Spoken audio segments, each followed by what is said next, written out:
Hey everyone, I'm Liz and welcome to the Milk and Honey YouTube channel. In this video, I'll be showing you how to make your very own first aid pouch, or what I like to call an ouch pouch. It features a 3-inch block in the center, which can be switched out for any 3-inch block of your choice. When I was testing the pattern, I was able to make one in just under an hour, so these can come together really quick, which is great if you need a gift last minute. Here I have two sizes, the small and the large. The small one measures approximately 8 inches by 4.5 inches by 2 inches and would be great to throw into a purse or a backpack to keep all your essentials in. I have a relative who needs an EpiPen, so I made sure that the width of the bottom could fit an EpiPen in it.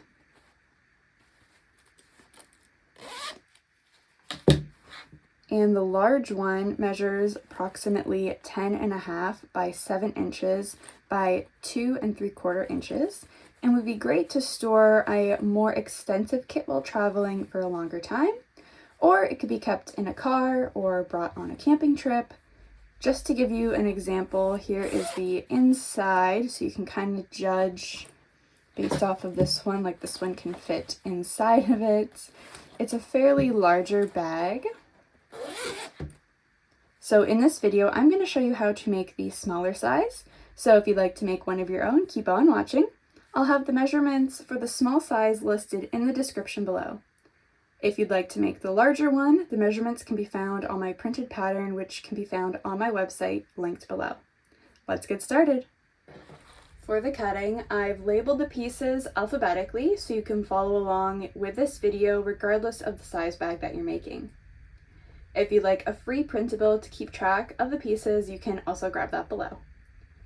Beginning with color 1, which is the main exterior, you're going to need 2 A pieces, which measure 3 inches by 1.5 inches. 2 B pieces, which measure 3.5 by 3.25 inches. 1 C piece, which measures 9 inches by 1.25 inch. 1 D piece that measures 9 inches by 2.25 inches. 1 E piece that measures 9 inches by 6 inches. And finally, 1 F piece that measures 2.25 inches by the width of your zipper. Now for this pattern, I am using a number 3 zipper, which I will show you the length for in a moment. But what I mean by the width is right here. You can see that the width of my piece of fabric here matches the width of my zipper. Again, I'm using a number 3 zipper, and they're generally about 1 inch in width. But please check that before you cut this piece.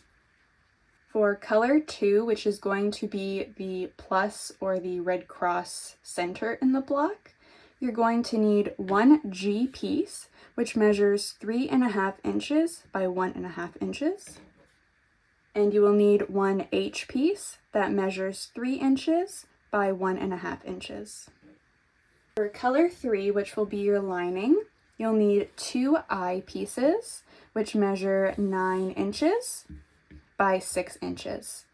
Now, if you want the lining to be the same color as your center block, then you can cut these I pieces from your color 2. From your fusible fleece, you'll need to cut 2 J pieces that measure 9 inches by 6 inches. And finally, back with our zipper, you're going to need 1 number 3 nylon zipper that measures 8.25 inches long.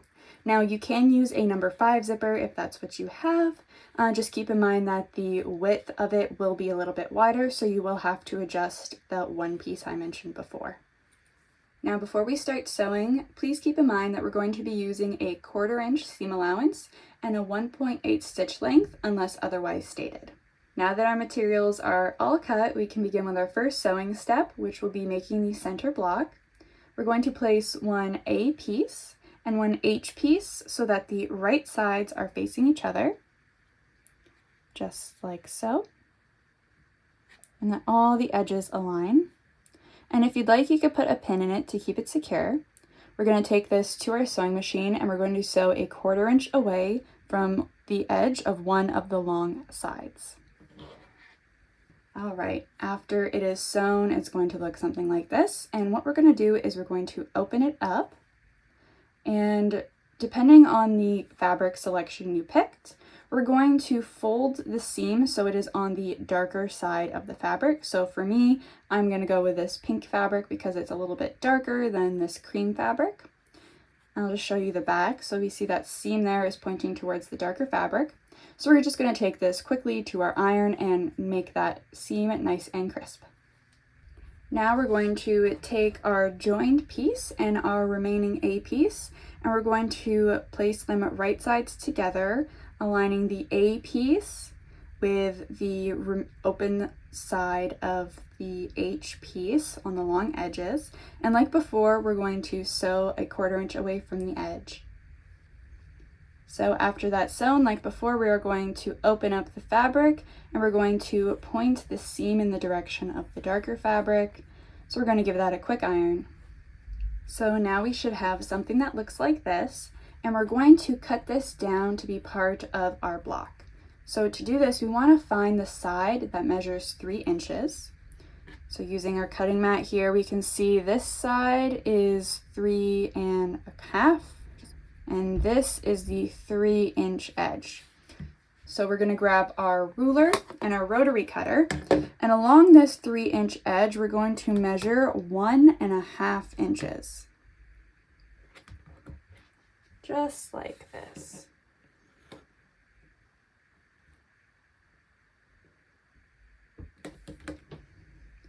And what this is going to do is we're going to be able to evenly split this block in half. So double check that it is 1.5 inches, and then cut it in half just like that. So now you should have 2 pieces with the colors alternating like this. And now we are ready to move on to the next step. Take your G piece and we're going to place it in the middle of our 2 split pieces. And one at a time, we're going to attach the side pieces to the center. So once we have attached one of the sides, we are going to open and we can iron to the center, or to the darker side, the side here.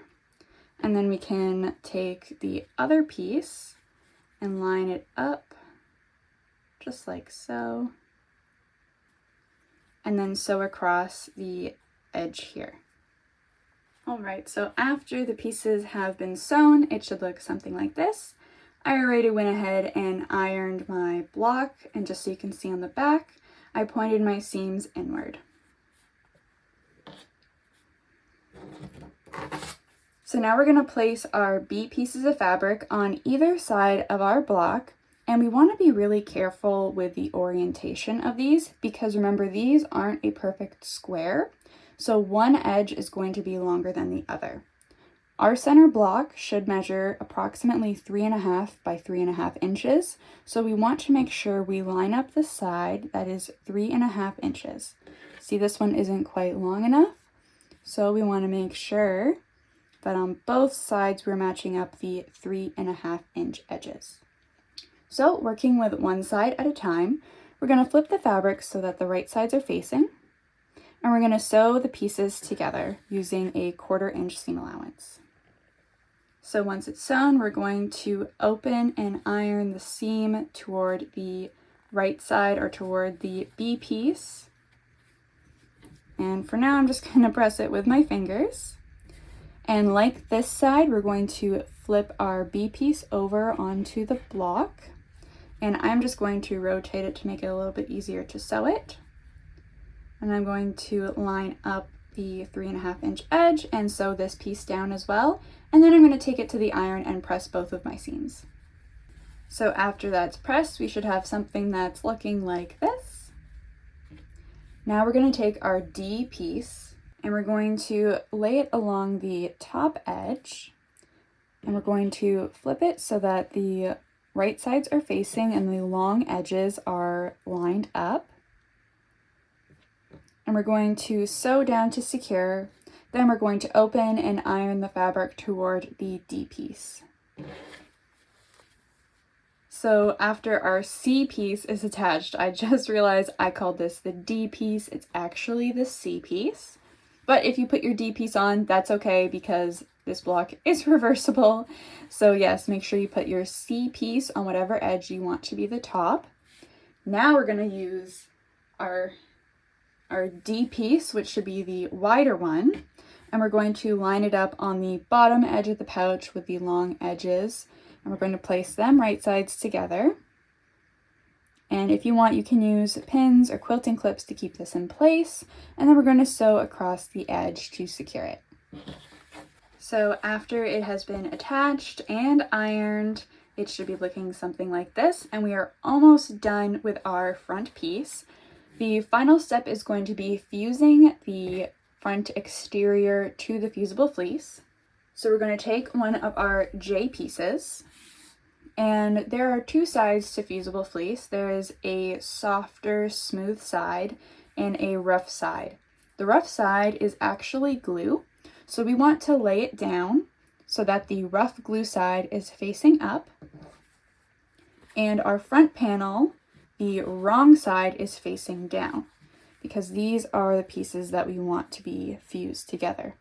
And this is really important because you don't want to accidentally fuse your fusible fleece to your ironing board.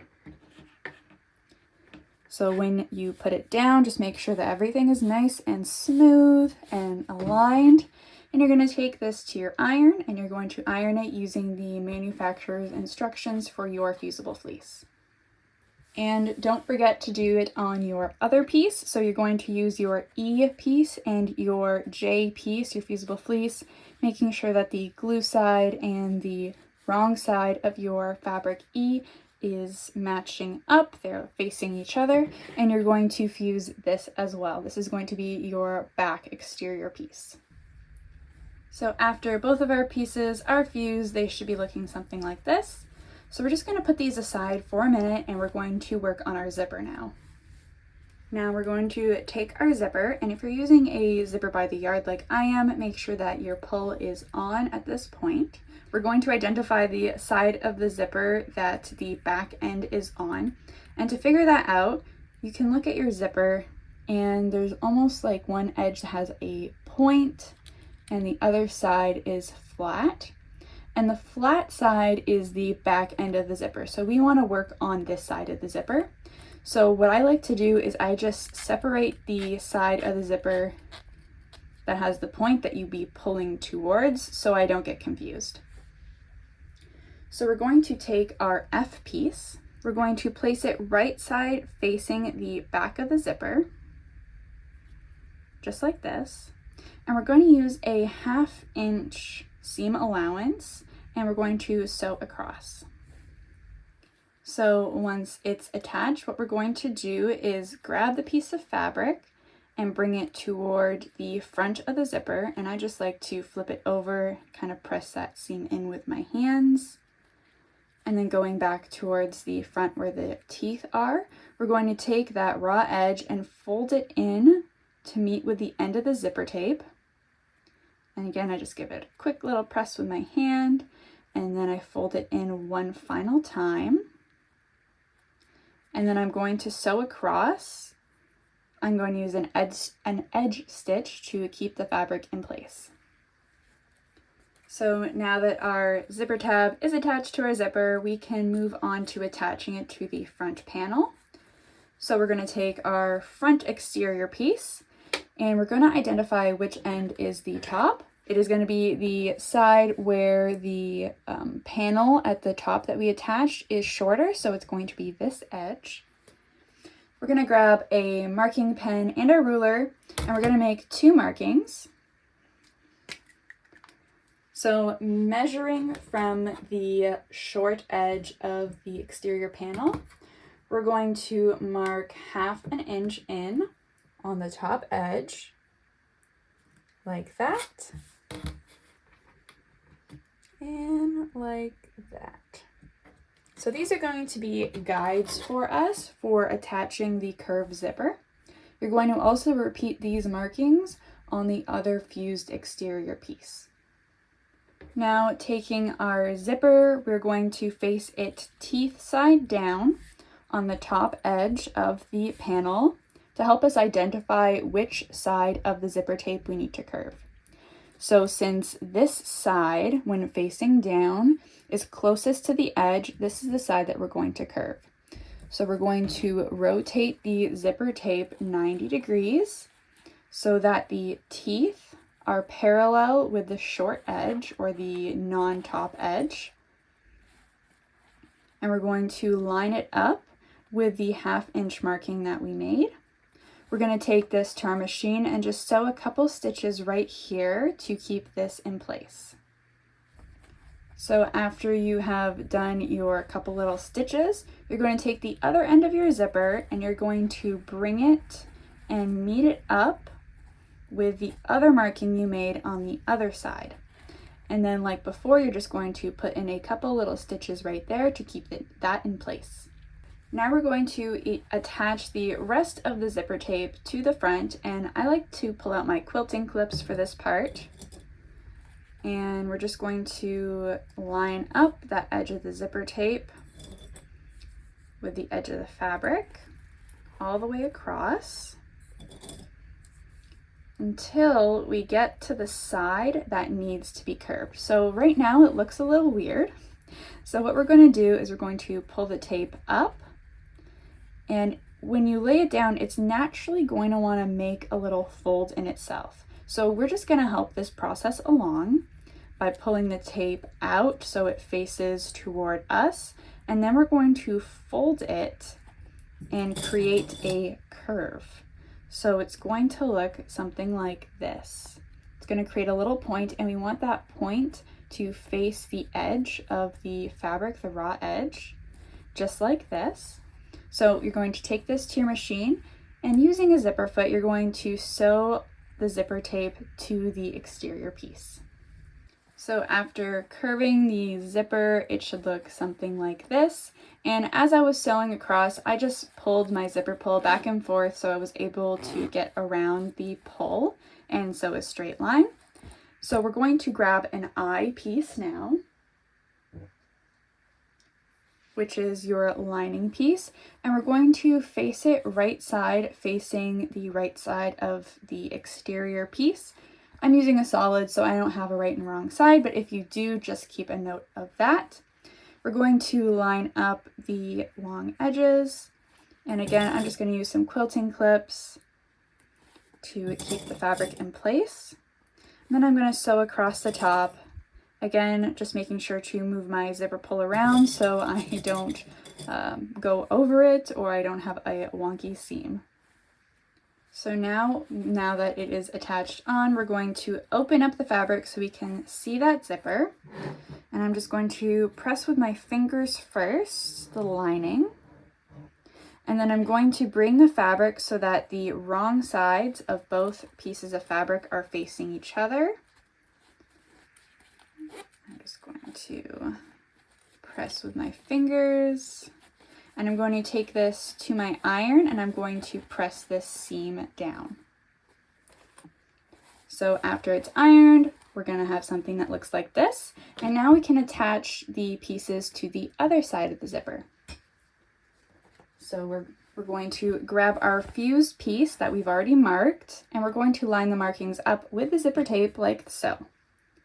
What I like to do is just flip the piece with the zipper tape on top of the exterior piece, on top of the exterior piece, and then I'll rotate it, and we're going to go to the side that has the separated zipper tape. And like before, I'm going to go kind of quick here, but we're going to rotate the zipper tape, teeth side down, and line up the teeth with the marking that we made on the right side, sew a couple stitches to secure. Then we're going to line up the side with the zipper tab with the other marking, sew a couple stitches to secure. We're going to use our quilting clips to make everything nice and even and straight with the edge. Sew across, remembering to fold that little tab of zipper tape in on the curved side. And then we're going to attach our eye lining piece like we did before, open up the fabric, and then give it a good press. So now that it is attached and ironed, you should have something that looks like this. And what we're going to do now is just put a couple of top stitches down on each side of the zipper. I like to use a 2.5 stitch, and this is just to make sure the lining stays in place and it won't get caught in your zipper when you're opening and closing your pouch. So after doing our top stitching, it should look something like this. So now we're going to work on assembling the bag together. So we're going to take our exterior pieces and face them right sides together. And I'm just going to grab my quilting clips again. I'm just going to line up all my raw edges, like so. Grab a few of these.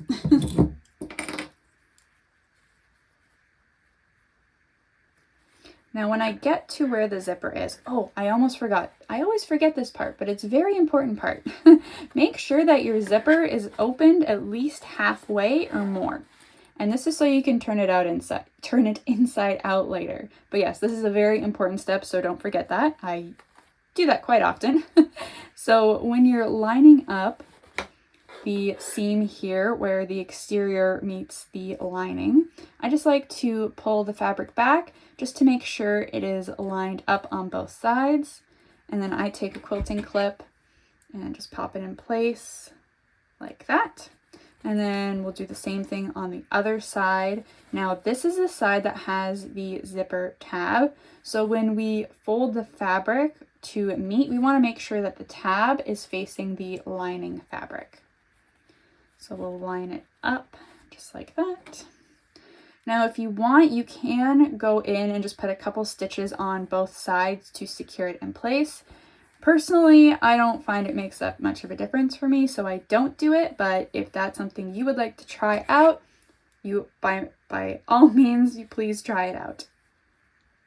So I'm just going to continue going around and clipping everything in place. So how you're going to sew this down is you're going to start on the lining side, and you're going to start probably somewhere about here. You're going to sew across, down, across the bottom, and back across the top, and you're going to stop, leaving about 3 inches of space. So if you'd like, you can just make a couple little markings, just like this. So you have a visual there of where you want to start and stop your stitching. So making sure you go around using a 1/4 inch seam allowance. So the next step that we're going to do is boxing our corners. Now this measurement is going to depend on the size that you're making. We are making the small one, so the measurement that we're going to use is 1 inch. Another thing to keep in mind is when we're measuring this, we're not measuring our 1 inch from the edge of the fabric. We're going to measure it from the sewn seam. And I know I used white thread, so it's a little hard to see. So I'm going to just grab my marking pen and my ruler. And I'm going to line up my 1 inch lines on the seam. And I'm going to use my marking pen.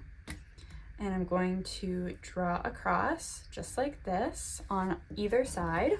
And then I'm going to rotate my ruler and I'm going to make a mark on the diagonal. And this is going to help us later with making sure that our box corner is nice and square. So I'm going to repeat this on all of the sides.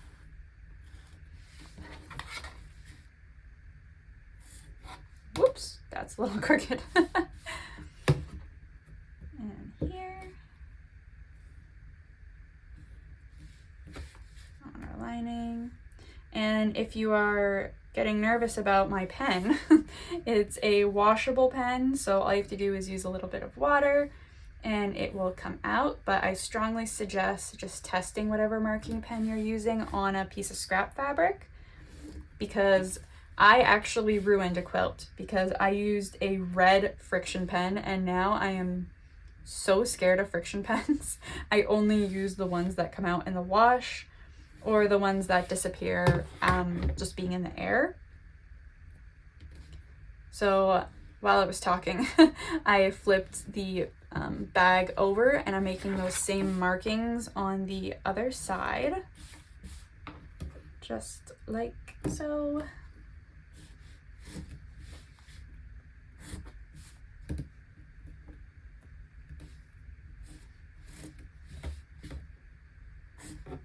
All right.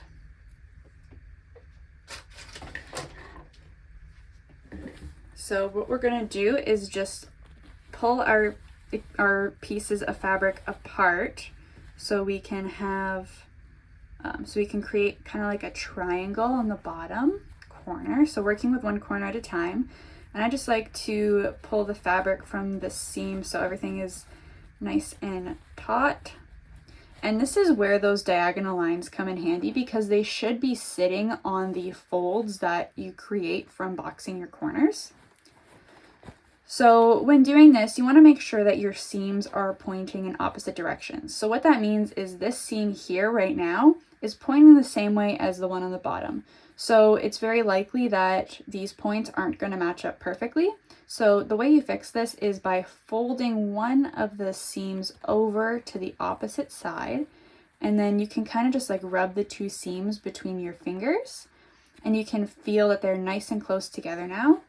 And for this, I just like to use a pin to keep it in place. So you're going to sew across this blue line here, this line, and you're going to do that on all four corners. Just quickly, I forgot to mention that when you're doing the corners on the opposite side, just make sure that the seam is pointing in the same direction on the other edge. So make sure that it is pointing the same way like this and not like this. And that just helps that because when you turn it inside out later, like you'll be able to see that this is pointing the wrong way. So just make sure that it is pointing the same way here. So when you're doing this side, okay, my seam is pointing that way, it's pointing that way here, and now this one's gonna have to point that way. So just keep that in mind when you're doing your boxed corners. So next, what we're gonna do is just grab a pair of scissors, and working with one corner at a time, you're going to trim down the fabric. So there's about 1/4 of an inch seam allowance on all four corners. And just be cautious that you're not cutting too close to the seam or accidentally cutting fabric underneath that you don't want cut. And just like that.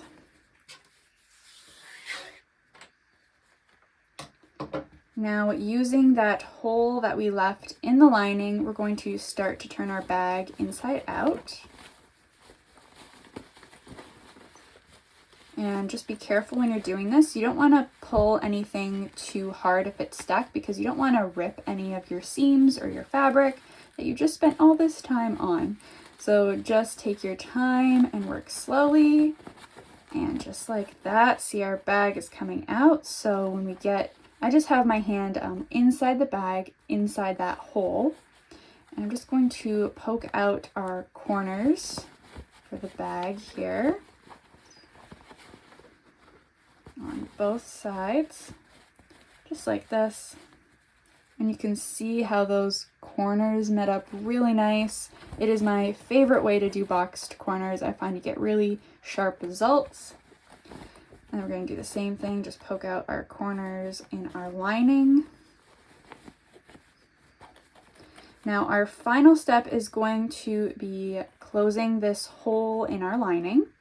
And you can either do this by hand or by machine. I prefer to do it by machine just because it's not a reversible bag and not many people are going to see the inside of the bag. So I'm just going to use an edge stitch, sew nice and close to the edge, making sure I back stitch at the start and the end. So now that it's sewn, we can put our lining inside of our bag. And as a final step, something that I like to do is take it to the iron, and I like to meet up those two corners on opposite sides. And I just put I press it here and here, and I just find it helps the bag to sit a little better. but you don't have to. Your bag is actually complete now. So now you have this adorable, practical gift, practical for you to store whatever you would like to really inside of here. I love making sewing content, so if you want to see more, please subscribe to my channel and like this video. If there's a project you'd like to learn, or if you have any questions on today's project, please let me know in the comments. Happy sewing, everybody!